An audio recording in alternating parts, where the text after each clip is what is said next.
राज्यात 1 एप्रिल ते 7 एप्रिलपर्यंत अवकाळी पावसाची शक्यता असल्याचा अंदाज वर्तवण्यात आलाय। यात मुंबई आणि पुण्याला देखील पाऊस पडणार असल्याचा अंदाज आहे। कोकणपट्टीमध्ये जास्त पाऊस पडणार आहे आणि गारपिटीचा देखील इथं धोका वर्तवण्यात आलेला आहे।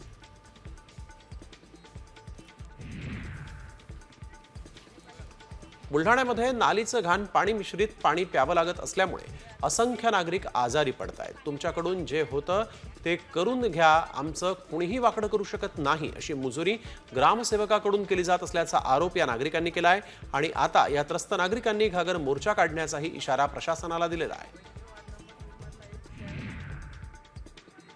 सरकारनं शेतकऱ्यांचा सातबारा कोरा करण्याचा शब्द न पाळल्यामुळे स्वाभिमानी शेतकरी संघटना आक्रमक झाली आहे। आज बारामती इथं प्रांत कार्यालयावर स्वाभिमानीच्या वतीनं काळी गुढी उभारून जाहीर निषेध व्यक्त करण्यात आला।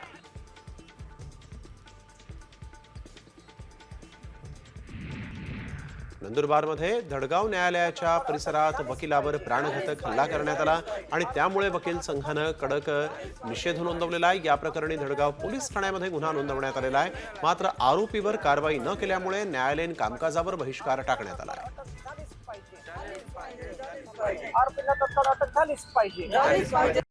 कॉमस्कोर नुसार आता isakal.com आहे देशातील नंबर 1 ची मराठी न्यूज वेबसाईट। प्रत्येक अपडेटसाठी isakal.com ला नक्की भेट द्या।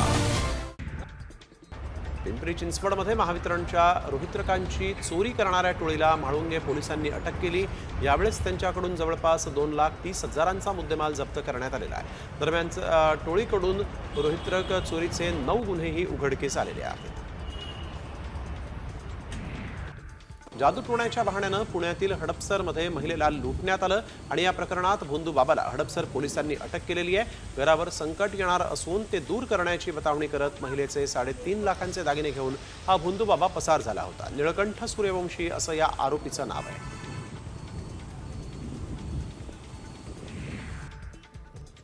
पुण्यामध्ये कोरेगाव पार्कमधील मुक्का हॉटेलमध्ये अवैधरित्या सुरू असलेल्या हुक्का पार्लरवर कारवाई करण्यात आलेली आहे आणि या प्रकरणी पोलिसांनी 3 जणांना ताब्यात घेतलं असून त्यांच्यावर गुन्हा दाखल करण्यात आलेला आहे।